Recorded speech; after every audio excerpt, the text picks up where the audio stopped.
시댁에서 오랫동안 가정부로 일한 아줌마가 갑자기 해고됐어요. 시어머니의 까다로운 성격을 묵묵히 받아내며 우리 집안 대소사를 도맡아 해오던 분이셨죠. 저는 가정부 아줌마의 아들이 희귀병에 걸려 큰 병원비가 필요하다는 이야기를 전해 듣고 아줌마를 찾아갔습니다. 시어머니가 가정부를 해고할 때 퇴직금조차 제대로 주지 않았다는 것을 알기에 마음이 더욱 안타까웠습니다. 그녀의 집은 시내에서 한참 떨어진 낡은 주택가에 있었습니다. 초인종을 누르자 수척해진 얼굴이 문틈으로 보였습니다. 아줌마, 저예요. 아니지, 작은 사모님. 작은 사모님이 어떻게 이런 누추한 곳까지 오셨어요? 아들이 아프다고 들었는데 병원에서는 뭐라고 하던가요? 큰 수술을 해야 한다는데 돈이 없어서 이러지도 저러지도 못하고 있어요. 그나마 사모님 댁에서 일할 땐 월급이 꼬박꼬박 나와서 입원이라도 시켰는데. 그러면서 아줌마는 저를 작은 방으로 데려갔어요. 방 안에는 아줌마의 아들이 누워 있었죠. 가정부에서 잘리고 나서는 고정 수입이 없으니 입원도 못하고 여기 이러고 누워서 진통제로 버티고 있어요. 더 미룰 것도 없었습니다. 저는 준비해간 돈 봉투를 내밀었어요. 받으세요. 이게 뭔가요?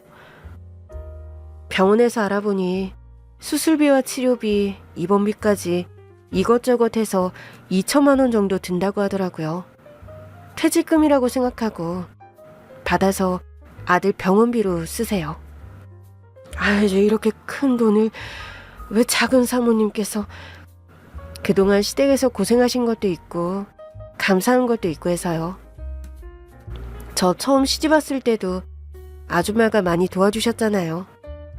제가 결혼 생활 유지할 수 있었던 게 다 아줌마 덕이니까. 아줌마도 이제 제 덕 좀 보세요. 그래도 어떻게 이렇게 큰 돈을. 부담 갖지 마시고요. 아들 살리는 일에 도움이 되고 싶어서 그러니 제발 받아주세요. 저는 아줌마의 손에 2천만 원이 든 두툼한 봉투를 쥐어드렸습니다. 아줌마의 눈에는 뜨거운 눈물이 그렁그렁 맺혔죠. 작은 사모님, 정말 감사합니다. 제가 이 은혜를 어떻게 다 갚아야 할지 모르겠어요. 죽기 전에 어떻게든 이 돈은 꼭 갚을게요. 퇴직금이라고 했잖아요. 갚으실 필요 없으니까 부담 갖지 마세요. 아줌마 아들이 건강해지는 게 저에게는 가장 큰 보답이에요. 그래도 어떻게든 보답을 해야 할 텐데. 잠시만요, 작은 사모님. 가정부 아줌마는 안방으로 들어가 서랍에서 이상한 쪽지 하나를 꺼냈습니다. 그리곤 쪽지를 제 손에 쥐어주었죠. 아줌마의 눈빛에선 알 수 없는 비장함까지 느껴졌습니다. 작은 사모님, 이 은혜 이걸로 갚겠습니다. 작은 사모님과 도련님께 꼭 필요한 정보일 거예요. 어쩌면 두 분의 인생을 구할 수도 있겠네요. 그게 무슨 소리냐고 물으려는데 작은 방에서 아들의 기침소리가 들려왔습니다. 서둘러 병원으로 옮겨야 할 정도로 거친 소리였어요. 빨리 병원으로 가요. 아줌마와 함께 아들을 부축해 제 차로 옮겼어요. 그리고는 최대한 속력을 높여 병원으로 향했죠. 응급실에 아줌마와 아들을 들여보낸 후 돌아서는데 조금 전에 받은 쪽지가 생각났어요. 주머니에서 쪽지를 꺼내 조심스럽게 펼쳐보았습니다. 그 안에는 낯선 호텔 이름과 날짜, 그리고 오후 4시라는 시간이 적혀 있었어요. 마치 약속 시간과 장소를 메모해둔 것 같았죠. 저는 쪽지를 든 채 한참을 멍하니 서 있었습니다. 아줌마가 왜 이런 쪽지를 줬을까? 이 호텔로 가보라는 소린가? 머릿속은 수많은 질문들로 가득 찼지만 직접 물어볼 수는 없었죠. 아줌마는 응급처치 중인 아들의 곁을 지켜야 했거든요. 집으로 돌아와서도 궁금해서 밤잠을 이룰 수 없을 정도였어요. 저와 남편의 인생을 구할 수도 있는 정보라니 그게 대체 뭘까? 저는 결국 쪽지에 적힌 곳으로 가보기로 결심했습니다. 호텔 로비에 들어서자마자 저는 걸음을 멈춰야 했어요. 시야에 익숙한 뒷모습이 들어왔거든요. 그 뒷모습은 다름 아닌 시어머니였습니다. 시어머니는 젊은 남자와 다정하게 팔짱을 끼고 있었죠. 훤칠한 키에 깔끔한 정장 차림을 한 그는 내 남편 또래로 보였어요. 자신의 아들뻘 되는 남자와 바람이라도 난 건지 시어머니는 시종일관 밝게 웃고 있었습니다. 두 사람의 모습은 마치 오랜 연인처럼 자연스러웠습니다. 한 달 전에 지병으로 영면하신 시아버지께서는 이 사실을 알고 계셨을까요? 온몸에 소름이 돋으며 구역질이 날 것 같았죠. 저는 황급히 로비 기둥 뒤로 몸을 숨기고 두 사람의 뒤를 쫓았습니다. 시어머니와 젊은 남자는 엘리베이터를 타고 올라갔고 저는 옆 엘리베이터를 이용해 그들을 추적했습니다. 엘리베이터에서 내려보니 두 사람이 함께 룸으로 들어가더군요. 심장이 쿵 하고 떨어지는 것 같았습니다. 저는 복도에서 한참을 서성였습니다. 당장이라도 문을 열고 들어가 이게 대체 무슨 짓이냐고 소리치고 싶었지만 발이 떨어지지 않았습니다. 저는 결국 호텔 로비에 있는 카페로 내려와 자리를 잡았습니다. 커피를 시켰지만 한 모금도 마실 수 없었습니다. 눈은 계속해서 엘리베이터가 있는 쪽을 향했고 잔잔한 음악 소리조차 소음처럼 거슬렸죠. 머릿속도 혼란스러웠습니다. 시간이 어떻게 흘러가는지조차 알 수 없었습니다. 1시간, 2시간, 초조함과 불안감이 저를 짓눌렀습니다. 내가 여기서 뭘 하고 있는 거지? 그냥 돌아갈까? 고민이 될 때마다 가정부 아줌마의 인생을 구할 수도 있다는 말이 떠올라 외면할 수 없었습니다. 얼마나 지났을까? 드디어 엘리베이터 문이 열리고 시어머니와 젊은 남자가 모습을 드러냈습니다. 저는 황급히 고개를 돌려 얼굴을 가렸죠.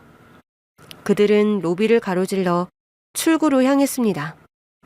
저는 발소리를 줄여 그들을 뒤따르며 대화에 귀를 기울였습니다.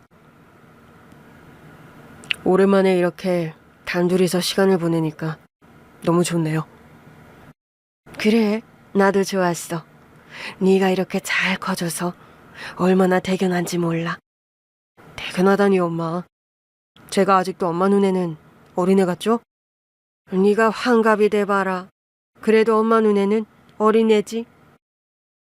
엄마와 아들? 시어머니께 저런 아들이 있었다니 왜 저는 한 번도 들어본 적이 없었을까요? 너무 놀라서 다리에 힘이 풀린 저는 그 자리에 주저앉을 뻔했어요. 시댁 식구 중 누구도 그의 존재를 언급한 적이 없었습니다. 남편조차도요.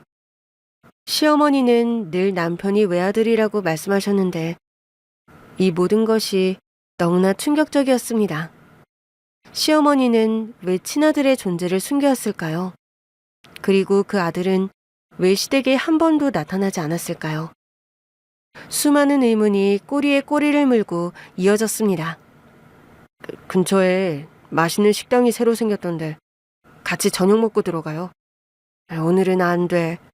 남편 보낸 지 얼마 안 된 마누라가 밖으로 너무 싸돌아다니면 사람들이 뒤에서 수군거려. 그러니까 그 식당은 다음에 가도록 하자. 그런데 엄마, 다음에는 좀 더 편한 곳에서 만나요. 이렇게 매번 호텔에서 만나는 것도 좀 그렇잖아요. 아직은 조심해야 해. 밖에서 만났다가 누가 보기라도 하면 아직은 너를 세상에 알릴 때가 아니야.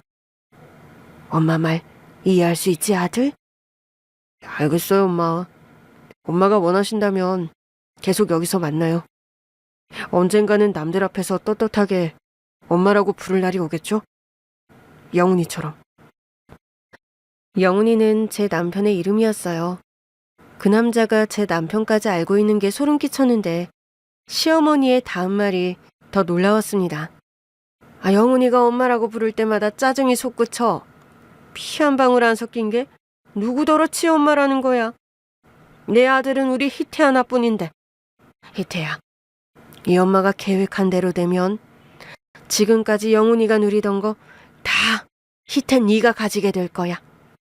그러니 조금만 더 참아. 곧 우리 관계를 세상에 알릴 날이 올 테니까. 저는 재빨리 휴대폰을 꺼내 그들의 모습을 사진으로 담았습니다. 사진을 확인하고 핸드백에 휴대폰을 넣는데 손이 덜덜 떨리더군요. 시어머니의 비밀스러운 아들, 아들의 존재를 숨겨온 시어머니. 그리고 내 남편이 누리던 걸 모두 자신의 친아들에게 주겠다는 어떤 계획. 작은 퍼즐 조각이 맞춰지며 더 큰 미스터리의 문이 열리는 순간이었습니다. 저는 어떻게 해야 할지 몰라 밤새 잠을 뒤척이다가 아침이 되자 곧바로 병원으로 향했습니다. 가정부 아줌마의 아들은 고비를 넘기고 안정을 취하고 있었습니다. 아줌마는 제가 시어머니의 비밀을 알게 되었다는 것을 눈치챈 듯 보자마자 깊은 한숨을 내쉬었습니다. 작은 사모님이 다시 찾아올 줄 알았어요. 아들이 방금 잠들었으니 나가서 얘기해요. 아줌마와 저는 옥상 공원으로 올라갔습니다. 이른 아침이라 공원은 한산했습니다. 우리는 인적이 없는 구석 벤치에 자리를 잡았습니다. 어제 어머님이 우리 남편이 아닌 다른 남자에게 아들이라고 하셨어요. 네, 맞아요. 그 남자가 큰 사모님의 친아들이 맞아요. 대체 아줌마는 어떻게 그 사실을 알고 있는 거예요? 제가 도련님이 영자 언니 뱃속에 있을 때부터 그 집 가정부를 했잖아요. 영자 언니라뇨? 도련님 친어머니요. 원래는 영자 언니가 집안일을 다 했는데 임신을 한 후로는 몸이 힘들어서 저를 가정부로 고용했었거든요. 자기더러 언니라고 부르라면서 살갑게 잘해주셨는데 어쩌다 그런 계략에 휘말려서 쫓겨났는지 지금 계신 큰 사모님은 영자 언니가 쫓겨난 후에 들어온 후처예요. 그럴 리가.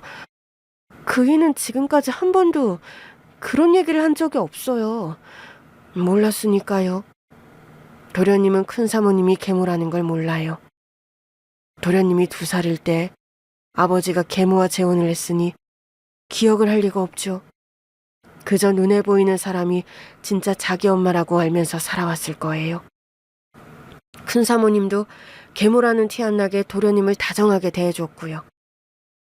그럼 어머님이 어제 만난 그 남자는요? 그 남자가 친아들이라면서 왜 재혼할 때 안 데리고 온 거예요? 처녀라고 속였거든요. 아버님을 속였다고요? 네. 그래서 모두 그런 줄 알았는데 어느 날부터인가 큰 사모님이 가족들 몰래 외출을 하는 거예요. 외출할 때마다 도련님 장난감을 하나씩 훔쳐서 나가더니 나중에는 김밥이며 잡채며 자기 손으로 음식을 만들어서 가더라고요. 요리는커녕 생전 주방에도 안 드나들던 사람이 제 손으로 음식을 만들어 가니 이상하다 싶었죠. 게다가 그런 날이면 어찌나 표정이 밝은지 집안이 다 환해질 정도였어요.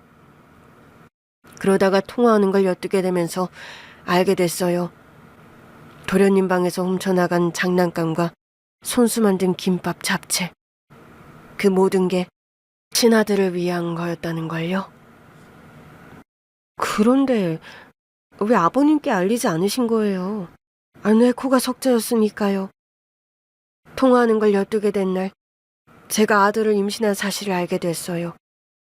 작은 사모님도 잘 아시겠지만 임신한 가정부를 계속 고용하는 집은 없어요.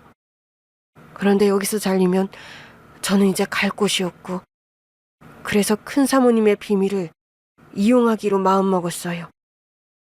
이용하다뇨? 큰 큰 사모님께 나를 해고하면 친아들이 있다는 사실을 알리겠다고 말했어요. 저는 너무 놀라서 대꾸를 할 수가 없었습니다. 아줌마의 순진한 얼굴로 그런 행동을 할 수 있었다는 게 놀라웠죠. 그러니 날 해고하지 못하는 게 당연하지. 그랬던 사람이 어르신 돌아가시고 나니까 나를 냉큼 자르는 게 꼭 무슨 일을 벌일 것만 같아서 큰 사모님 휴대폰에 도청 앱을 깔았어요. 그리고는 전화 통화를 도청하면서 친아들과 호텔에서 몰래 만나는 걸 알게 된 거예요. 어머님 휴대폰을 도청까지 했다고요? 그건 불법이에요. 대체 왜 그런 짓을 한 거예요, 아줌마? 사실 돈을 뜯어낼 심산이었어요. 아들 병원비가 2천만 원이나 든다는데 나는 퇴직금도 없이 직업을 잃었고 우리 집구석에선 더 이상 돈 넣을 구멍도 없고 그래서 그 나쁜 마음을 품었었는데 작은 사모님이 찾아와서 병원비를 주시니 몸둘 바를 모르겠더라고요. 죄송해요. 정말 죄송해요, 작은 사모님. 아니, 그건 저한테 죄송할 일이 아니라 어머님께 사과하실 일이에요. 그 여자한테는 사과할 생각이 추워도 없어요. 그 여자가 영자 언니를 어떻게 했는데 영자 언니가 그 여자 때문에 얼마나 비참하게 쫓겨났는데 설마 지금도 그이의 친어머니와 연락을 하고 계신 거예요? 아줌마는 말없이 고개를 끄덕였습니다. 그럼 그분은 지금 어디 계신데요? 만나고 싶으세요? 네, 만나고 싶어요. 만나 뵙고 그간의 모든 설명을 듣고 싶어요. 좋아요. 그럽시다. 제가 작은 사모님을 그분께 데려다 드릴게요. 그분이 모든 진실을 말해주실 거예요. 저는 아줌마를 조수석에 태우고 차를 몰았습니다. 도심을 벗어나 한적한 시골길을 지나니 작은 읍내가 나왔습니다. 그곳엔 아담하고 예쁜 동화책 서점이 있었습니다. 저는 차를 세우고 아줌마를 따라 서점 안으로 들어갔습니다. 온화한 미소를 머금은 여성이 서점 진열대를 정리하다가 우리를 바라봤습니다. 가정부 아줌마가 먼저 인사를 건넸죠. 영자 언니, 저 왔어요. 그분의 시선이 가정부 뒤에 서 있는 제 얼굴에 머물렀습니다. 마치 저를 아는 듯한 눈빛이었죠. 어떻게 같이 온 거니? 작은 사모님이 언니를 만나고 싶다고 해서 제가 데려왔어요. 인사해요, 작은 사모님. 여기는 도련님의 친어머니인 양영자 작가님. 서점을 운영하면서 동화책을 쓰는 동화작가세요. 그리고 이쪽은 언니가 사진을 보면서 예쁘다고 입이 마르게 칭찬했던 언니 며느리. 저는 떨리는 마음으로 그분께 인사를 건넸습니다. 안녕하세요. 이진경이라고 합니다.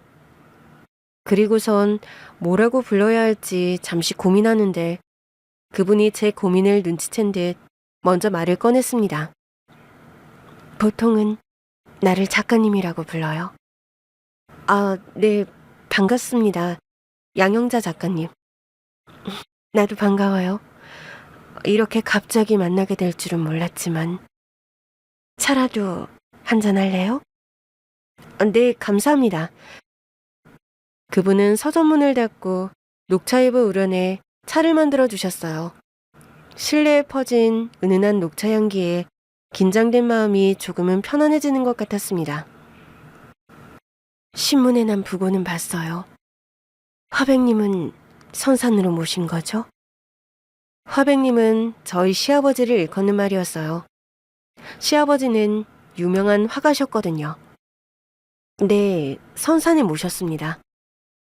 언제? 조용할 때 한번 가봐야겠네. 진경 씨는 어디까지 알고 온 거죠? 작가님께서 그의 친어머니시고 지금의 시어머니는 숨겨둔 아들이 따로 있다는 얘기까지 들었습니다. 우리 아들 영훈이도 그 사실을 알고 있나요? 아니요. 아직 말하지 않았습니다.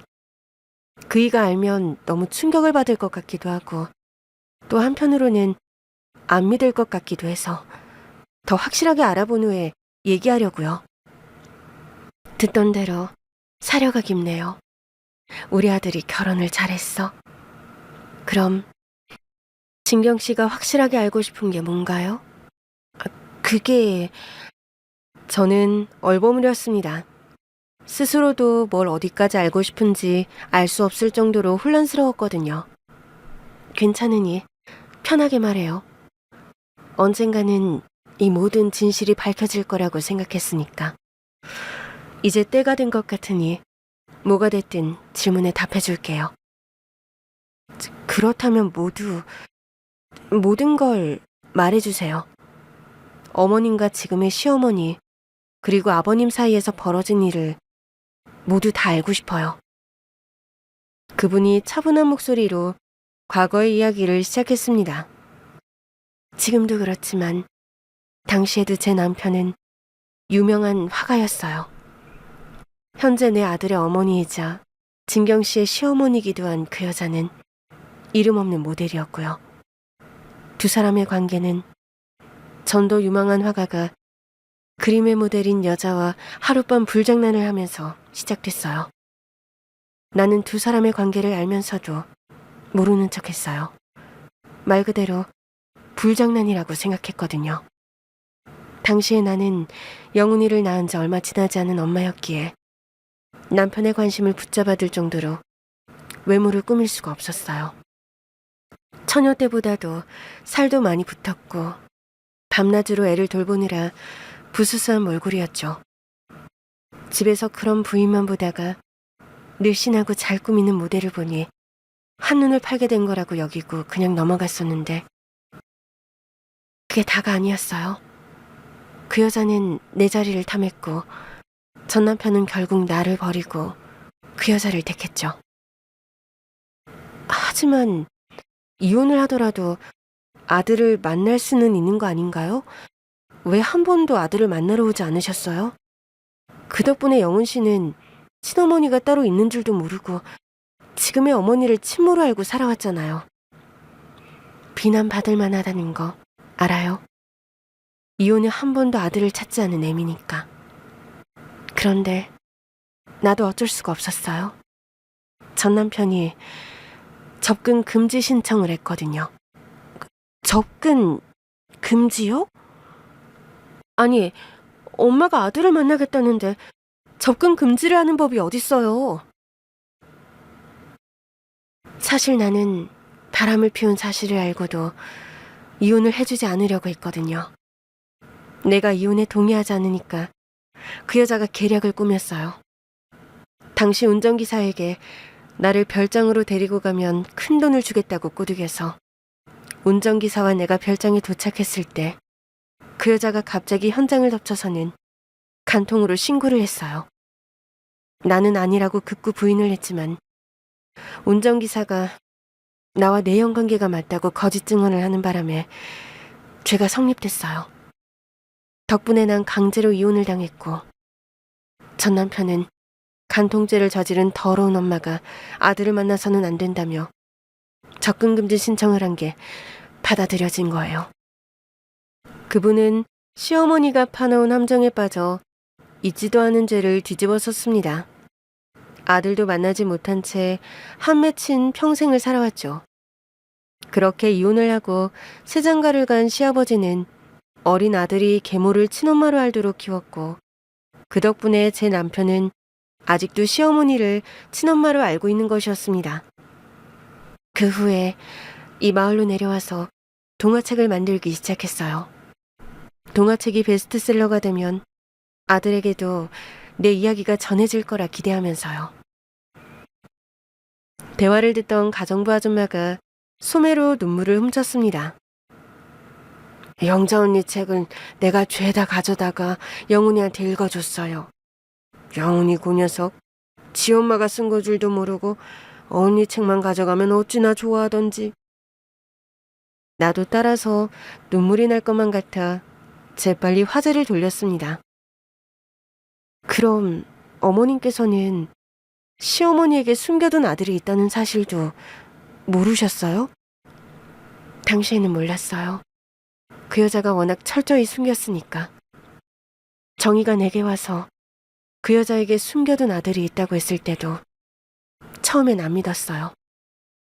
정희는 가정부 아줌마의 이름이었습니다. 예, 맞아요. 작은 사모님.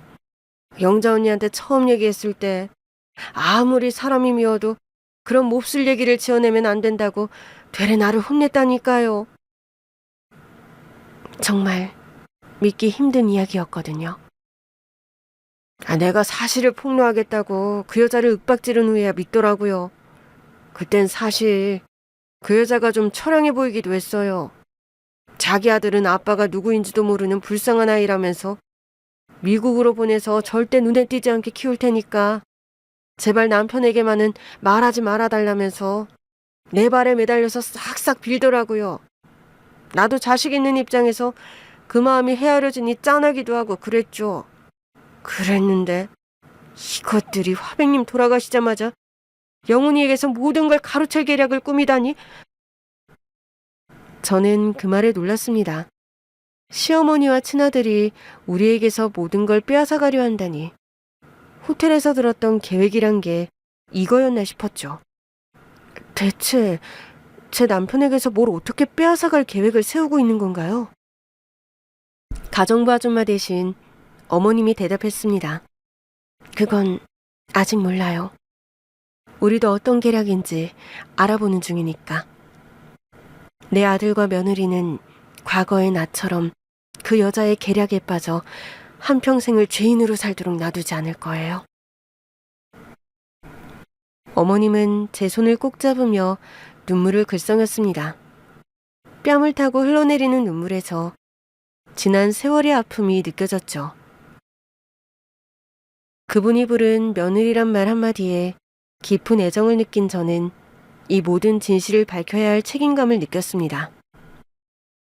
동시에 여러 고민도 밀려왔습니다. 남편은 친모가 아닌 다른 사람을 친어머니로 알고 살아왔다는 사실을 알게 되면 얼마나 충격을 받을까.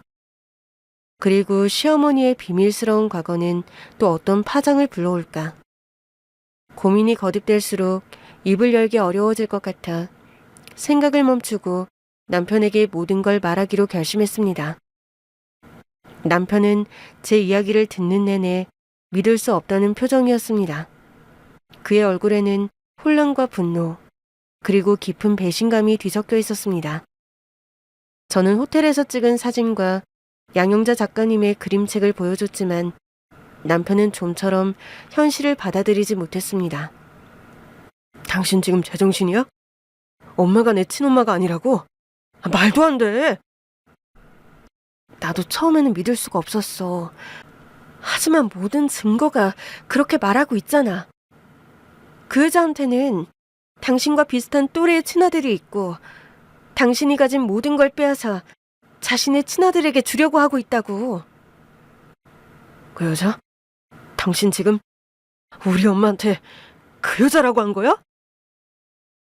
지금까지 한 짓을 봐서는 그 여자보다는 더한 욕이라도 하고 싶어. 그만해. 어디서 무슨 헛소리를 듣고 와서. 헛소리 아니라니까. 정 못 믿겠으면 유전자 검사를 해보면 되잖아. 내가 왜 유전자 검사를 해? 내가 분명히 호텔에서 그 남자가 어머님한테 엄마라고 부르는 걸 들었고 어머님도 그 남자한테 우리 아들이라고 했다니까. 게다가 가정부 아줌마 따라서 당신 친어머니까지 만나고 왔는데도 당신이 날 못 믿겠다니. 당연히 유전자 검사라도 해봐야지. 안 하면 그 인간들이 당신에게서 모든 걸 빼앗아갈 궁리를 하고 있는데 넋놓고 당하고만 있으란 말이야? 제가 워낙 강하게 주장하자 남편이 한 발 물러서더군요. 유전자 검사를 하겠다면서 말이죠. 그런데 그 남자 머리카락은 어떻게 구할 거야? 그러고 보니 그게 문제였습니다. 시어머니와 동화작가이신 어머님, 그리고 남편의 머리카락이야 쉽게 구할 수 있지만 그 남자의 머리카락을 구할 도리가 없었습니다. 호텔에 숨어 있다가 남자가 나타났을 때 달려가서 머리카락을 뽑을 수도 없는 노릇이었죠. 휴대폰에 찍힌 사진을 확대해서 들여다보던 남편이 물었습니다. 이 남자 이름이 뭐라고? 문희태라고 하던데. 왜 아는 얼굴이야? 옆모습이라 긴가민가 하긴 한데. 잠깐만. 그리고선 남편은 자신의 휴대폰으로 사진을 한 장 보여줬어요. 남편이 이사장으로 있는 문화재단 경영진들의 사진이었죠. 남편은 경영진 중 한 명의 얼굴을 확대해서 보여줬습니다. 혹시 자기가 봤다던 사람이 이 사람이야? 나는 휴대폰을 받아서 얼굴을 자세히 들여다봤어요. 맞아. 이 사람이 바로 친아들이야. 당신이 이 사람을 어떻게 알아? 얼마 전에 우리 재단의 동업자로 새로 합류한 국제 변호사야. MBA에서 만나서 지금까지 줄곧 친하게 지내왔는데 정말 이 사람이 그 문희태가 맞아? 맞다니까. 내가 호텔에서 봤던 그 얼굴이랑 똑같아. 이 사람이 친아들 문희태가 확실해. 못 믿겠으면 유전자 검사 해보면 되잖아. 왜 자꾸 같은 말을 반복하게 해. 사람 답답하게. 그래, 알았어. 내가 이 남자 머리카락을 구해올 테니까 다른 건 당신이 알아서 진행해줘. 그렇게 우리는 유전자 검사를 진행했습니다. 며칠 후 검사 결과가 나오자 남편은 충격으로 말을 잇지 못했습니다. 결과는 제가 말한 모든 것을 증명하고 있었습니다. 검사 결과지에는 남편과 시어머니 사이에 혈연 관계가 없다고 명시되어 있었습니다. 그리고 문희태와 시어머니가 모자 관계라는 사실이 선명하게 찍혀 있었습니다. 남편은 결과지를 든 채 멍하니 서 있었습니다. 엄마가 내 친엄마가 아니라고? 희태가, 문희태 변호사가 정말 엄마 아들이라고? 여보. 저는 남편의 떨리는 손을 잡아주었습니다. 내가 평생을 믿고 살아온 엄마가 내 친엄마가 아니었다니. 그럼 희태는 태까지 나를 속이고 엄마와 함께 나를 기만했던 거야? 문희태는 시어머니의 지시를 받아 당신에게 접근한 것 같아. 아마도 문화재단의 경영권을 빼앗기 위한 계략을 꾸미는 게 아닐까 싶은데. 경영권? 내가 그렇게 믿었던 희태가 나를 이용했다는 거야? 여보, 그리고 여기 또 다른 결과지가 있어. 당신과 양영자 작가님이 모자 관계라는 결과야. 남편은 결과지를 내미는 제 손을 강하게 쳐냈습니다. 저리 치워. 친엄마는 개뿔. 나를 버리고 간 여자한테 내가 왜 관심을 가져야 하는데? 버린 게 아니라니까, 여보. 양영자 작가님은 아들을 되찾기 위해 평생을 노력했어. 거짓말. 그 여자가 아들을 되찾기 위해 노력했다면 어떻게 지금껏 한 번도 나를 찾아오지 않은 거야? 앞뒤가 안 맞잖아. 작가님은 가정부 아줌마를 통해서 당신 소식을 계속 듣고 있었어. 허튼 소리. 엄마는 한 명이면 충분해. 나를 버린 엄마는 필요 없어. 직접 낳지는 않았어도 평생을 소중하게 길러준 지금의 엄마가 진짜 내 엄마야. 남편은 양영자 작가님이 자신의 친어머니라는 사실을 받아들이지 못했습니다. 그는 친모가 자신을 버렸다고 오해하고 있었습니다. 그가 평생을 믿고 살아온 진실이 한순간에 무너져 내렸고 새로운 진실은 그에게 또 다른 상처를 안겨주었습니다. 저는 이제 남편의 상처를 치유하고 그가 진실을 마주할 수 있도록 도와야 했습니다. 남편은 유전자 검사 결과에도 불구하고 친어머니를 만나려 하지 않았습니다. 저는 남편의 마음을 돌리기 위해 여러 번 설득했지만 그의 마음은 굳게 닫혀 있었습니다. 답답한 마음에 가정부 아줌마께 도움을 청했습니다. 아줌마라면 남편의 마음을 움직일 수 있을 거라 믿었습니다. 저는 가정부 아줌마와 남편이 만날 수 있는 자리를 마련했습니다. 남편은 처음에는 불편한 기색을 내비쳤지만 아줌마의 진심 어린 이야기에 점차 귀를 기울이기 시작했습니다. 아줌마는 친어머니가 얼마나 아들을 사랑했는지, 그리고 사랑하는 사람에게서 빈손으로 내쳐질 때 얼마나 슬프고 고통스러워했는지 생생하게 이야기해 주셨습니다. 그런 사람이 왜 날 버렸어요? 버린 게 아니에요, 도련님. 당시 그 여자가 화백님과 영자 언니를 갈라놓으려고 아주 비열한 수를 쓴 거예요. 비열한 수라뇨? 그 여자는 운전기사에게 거액의 돈을 주고 영자 언니를 별장으로 유인하라고 시켰어요. 그리고는 현장을 덮쳐서 간통죄를 뒤집어 씌운 거예요. 언니는 너무나 억울했지만 그들이 쳐놓은 덫에서 빠져나갈 수 없었어요.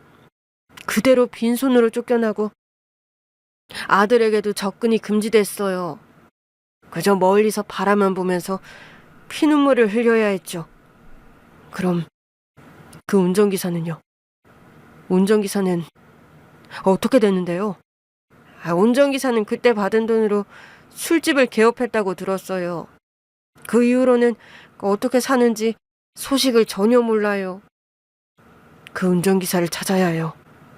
그 사람의 입으로 직접 진실을 듣겠어요. 남편의 말에 아줌마는 며칠 만에 운전기사의 행방을 알아냈습니다. 그는 술집이 망하고 도박에 손을 댔다가 모든 것을 잃고 지금은 노숙자 보호소에 있었습니다. 낡고 허름한 보호소에서 우리는 초라한 모습의 운전기사를 만났습니다. 처음엔 아니라고 잡아떼던 운전기사였지만 남편이 돈을 꺼내 보이자 눈빛이 달라졌습니다. 과거에 당신이 했던 일에 대해서 솔직하게 이야기해 주시면 여기 있는 이 돈은 모두 당신 겁니다. 과거에 양용자 씨를 별장으로 데려가서 간통죄를 뒤집어 씌운 일 말입니다. 사실입니까? 운전기사는 그제야 모든 걸 시인했습니다. 마지막엔 사모님께 정말 죄송하다며 죽을 죄를 졌다고 고개를 숙이기도 했죠. 운전기사의 입에서 나온 진실은 남편의 마지막 의심마저도 산산조각 냈습니다. 저는 남편의 손을 잡았습니다. 하지만 제 손길만으로 그가 받은 충격을 위로해 줄 수 없었습니다. 남편은 매일 밤 술을 마셨습니다. 그가 평생을 믿고 살아온 모든 것이 거짓이었다는 사실에 다시금 깊은 상처를 입었죠. 혼란스러운 밤이 계속될수록 제 마음도 찢어졌습니다. 여보, 이제 그만 마셔. 이렇게 계속 술을 마시면 몸만 더 상해. 내가 뭘 믿고 살았던 건지 모르겠어. 평생을 속고 살았다는 생각에 숨이 막혀. 여보, 당신 잘못이 아니야. 당신은 그저 진실을 몰랐을 뿐이잖아. 그러니 너무 자책하지 마. 진실이 이렇게 잔인한 건 줄 몰랐어. 그나마 이제라도 진실을 알게 된 게 다행이라고 생각하자. 응? 무엇보다 친어머니가 당신을 얼마나 사랑했는지 알게 됐잖아. 저는 양영자 작가님의 첫 동화책을 꺼내들었습니다. 가정부 아줌마에게서 받은 동화책은 세월의 때가 묻어 낡아 있었죠. 여보, 어머님은 헤어진 아들이 너무 그리워서 이 동화책을 만들었다고 해. 가정부 아줌마 말로는 당신도 이 책을 정말 좋아했다던데? 저는 술에 취한 남편 옆에서 동화책을 한 글자씩 읽어내려갔습니다. 책을 통해 아들에게 자신의 사랑을 전하고 싶었던 어머님의 마음이 고스란히 전해져 어느새 우리는 울고 있었습니다. 하지만 끝까지 남편은 친어머니를 만나려 하지 않았습니다. 대신 시어머니와 문희태의 음모를 막기 위해서는 그들의 다음 계획을 알아내는데 열심이었죠. 우리는 운전기사를 다시 찾아갔습니다.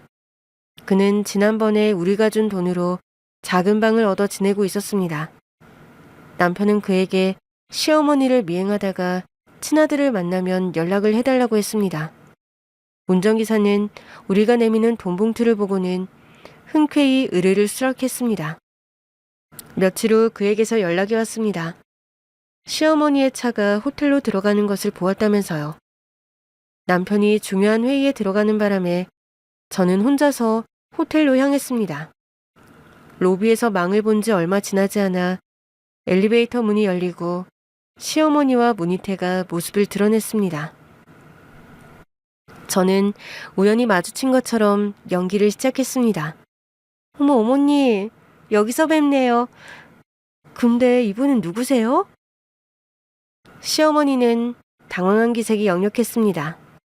저는 더욱 그녀를 자극했어요. 어머니, 혹시 남자친구라도 생기신 거예요? 에휴, 아버님 떠나보내신 지 얼마 되지도 않았는데. 얘가 지금 무슨 말을 하는 거니? 난 남자친구라니, 말도 안 되는 소리. 그럼 왜 이렇게 젊은 여자분과 호텔을 드나드시는 거예요? 아가, 너도 참 도대체 무슨 상상을 하는 거야? 여기 이분은 문화재단에 새로 오신 국제 변호사셔. 아, 그러세요? 저는 그 남자와 통성명을 하며 의례적인 인사를 나누었습니다.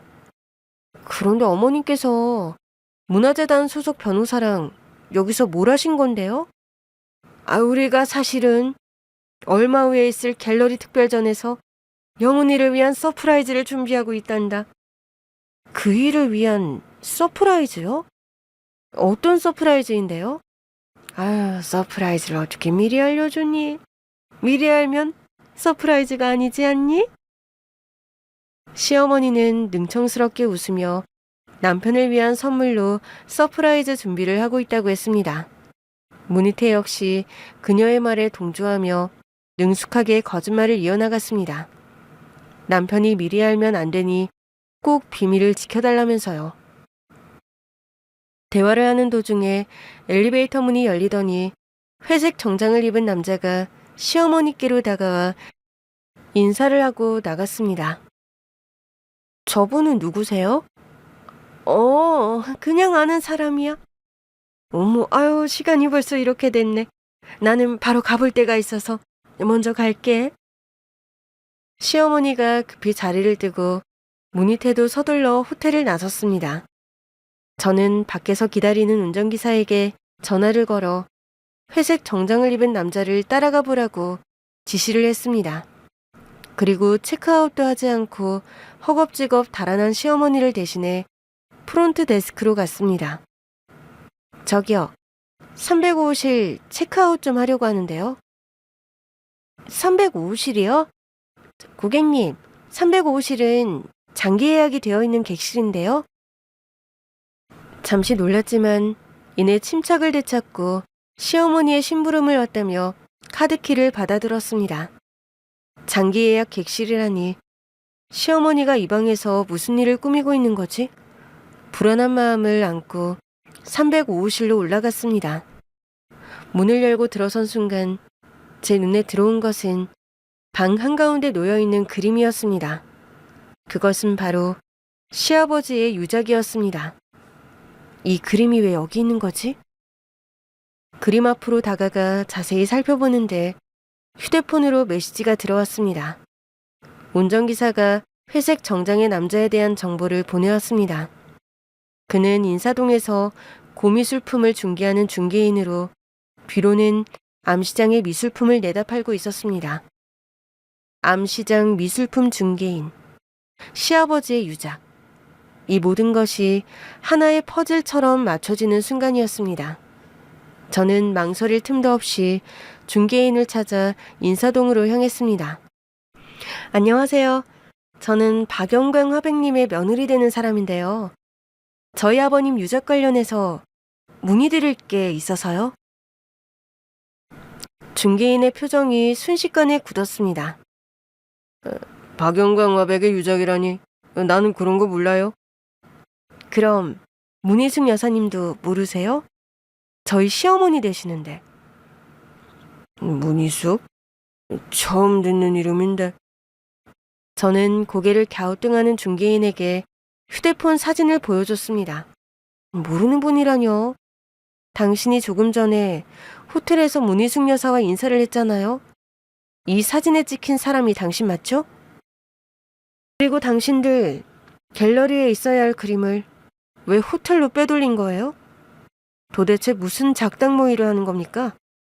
사실대로 말 안 하면 바로 경찰에 신고할 거예요.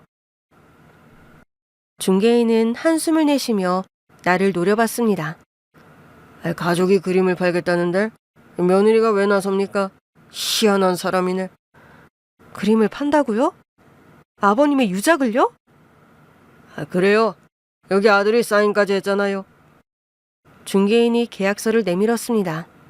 그 서류에는 남편의 이름으로 사인이 되어 있었죠. 제 남편이 직접 여기에 사인을 했을 리가 없어요. 아까 호텔에서 봤다면서요? 거기 사진에 찍힌 그 남자가 당신 남편 박용훈 씨 아닙니까? 중개인의 말을 듣는 순간 시어머니가 말한 서프라이즈가 떠올랐습니다. 그들은 갤러리 특별전에서 남편이 아버지의 유작을 개인적으로 빼돌려 암시장에 팔았다고 폭로할 계획이었던 것입니다. 남편을 파렴치한으로 만들고 그를 사회적으로 매장시키려는 치밀한 음모였습니다. 아마도 이 모든 것이 문화재단 경영권을 빼앗기 위한 그들의 잔인한 계략이었겠죠.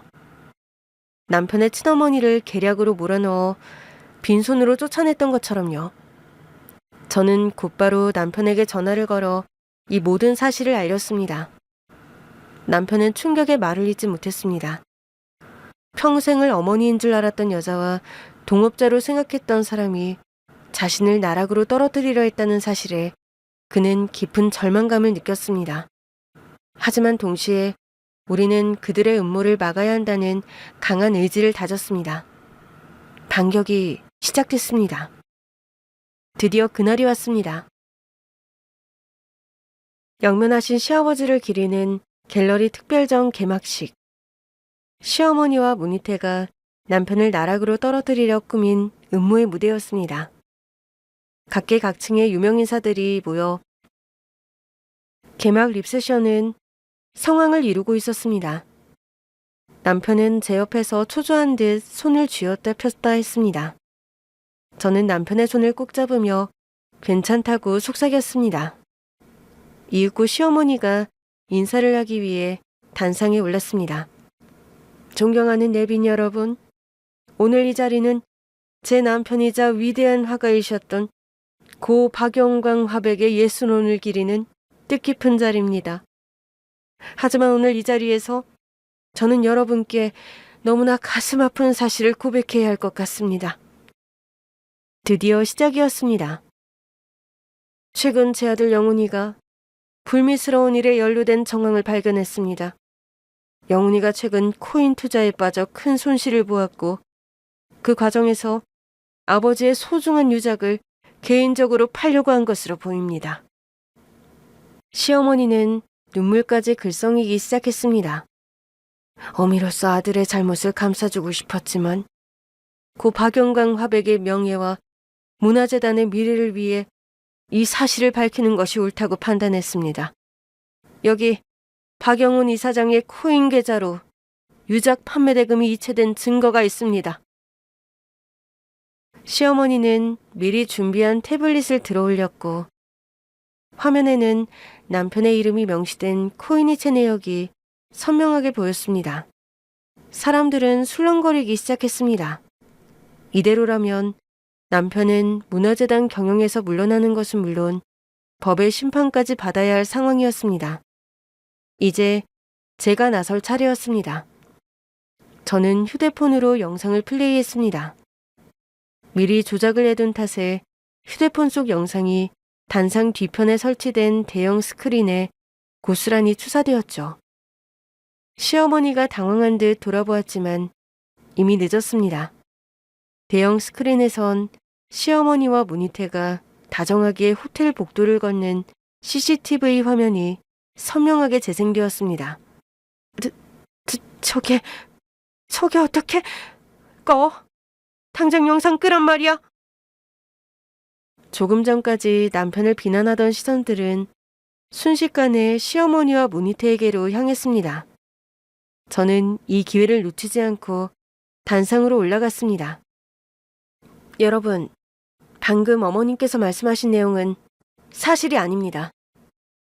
아버님의 유작을 암시장에 팔려고 한 사람은 제 남편이 아니라 바로 저기 계신 문희숙 여사와 그녀의 친아들 문희태입니다. 제 말에 시어머니는 마지막 발악을 했죠. 무슨 소리야? 저놈의 기집애가 지금 어디서 거짓말을 하고 있어? 거짓말은 당신이 하고 있잖아. 저는 곧장 다른 영상을 재생했습니다. 이번에는 룸에서 회색 정장을 입은 중개인이 나오는 모습이 보였습니다. 저는 손님들 사이에 섞여있는 중개인을 향해 손짓했습니다. 그리고 여기 이 모든 진실을 증언해줄 증인이 있습니다. 고 미술품 중개인 김영수 씨입니다. 중개인은 떨리는 발걸음으로 단상에 올랐습니다. 저는 그에게 질문했습니다. 중개인께서는 고 박영광 화백의 유작을 암시장에 팔아달라는 의뢰를 받으셨죠? 예, 그렇습니다. 당신에게 의뢰를 한 사람은 고 박영광 화백의 아들 박영훈 이사장이었고요. 예, 자신을 그렇게 소개했습니다. 여기 모인 사람들 중 전날 호텔에서 만난 박영훈 이사장이 있습니까? 있습니다. 누군지 지목을 해주세요. 중개인은 손가락을 들어 문희태를 가리켰습니다. 정말 저 사람이 자신을 박영훈 이사장이라고 소개하던가요? 예, 그렇습니다.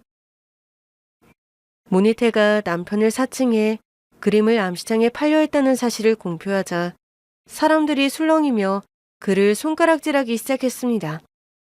시어머니가 친아들의 앞을 가로막고 단상을 향해 소리쳤습니다. 무슨 소리야? 코인은 분명 영훈이 계좌로 흘러들어갔어. 그러면 영훈이가 유작을 빼돌리려 한 게 맞잖아. 시어머니의 행동은 제 예상을 빗나가지 않았습니다. 네, 어머님께서 그렇게 나오실 줄 알고 제가 서프라이즈를 준비했습니다. 서프라이즈? 김영수 씨, 고 박영광 회장의 유작을 사간 사람이 누구죠? 유작 구매인은 바로 여기 계신 박영훈 이사장님의 부인 이진경 사모님입니다. 제 이름이 호명되자 모두가 놀랐습니다. 저와 남편은 지금까지 수집한 모든 증거를 대형 스크린에 띄웠습니다. 시어머니가 재산을 빼돌리라는 과정, 그녀의 친아들이 남편에게 접근해 문화재단의 경영권을 가로채려 한 정황들을 담은 문서와 사진들이 차례로 공개되었습니다. 그들의 치밀하고 잔인한 음모가 낱낱이 드러나는 순간이었습니다. 저의 시어머니 문희숙과 문희태는 문화재단의 경영권을 가로채기 위해 제 남편을 코인 투자에 빠져 아버님의 유작을 팔아먹은 파렴치한으로 만들려고 했습니다. 그래서 제가 그 유작을 사들였습니다. 남편이 못된 음모에 빠지지 않도록요. 저는 여기서 한 가지 질문이 떠올랐습니다. 왜 하필이면 문희태 변호사와 함께 계략을 꾸몄을까? 라는 질문이요. 그리고 답을 얻었죠. 그건 문희숙과 문희태가 친모자 관계이기 때문입니다. 제 말이 끝나자마자 홀의 문이 열리고 한 여인이 당당한 발걸음으로 들어섰습니다. 바로 남편의 친어머니 양영자 작가님이었습니다. 그녀의 등장에 시어머니와 문희태는 경악하며 뒷걸음질 쳤습니다. 문희숙, 이제 모든 것을 밝힐 때가 되었군. 당신이 왜 여기에? 여러분, 나는 박영훈의 친어머니 양영자입니다. 여기는 문희숙은 내 남편과 불륜을 저질러 나를 쫓아내고 이 자리에 앉았습니다. 그리고 결혼 전에 낳은 사생아가 있었다는 사실을 지금껏 숨겨왔죠. 그 사생아가 바로 저기 있는 문희태입니다. 어머님의 폭로에 홀은 아수라장이 되었습니다. 이렇게 모든 악행이 드러난 시어머니와 문희태는 모든 재산과 명예를 잃고 몰락했습니다. 그들은 법의 심판을 받게 되었고 저는 가정부 아줌마를 저희 집에 고용했습니다. 그리고 남편은 친어머니와의 관계를 회복하려고 노력 중이에요. 아직은 어색하지만 저는 두 사람이 누구보다 아름다운 모자 관계가 될 거라고 믿고 있습니다.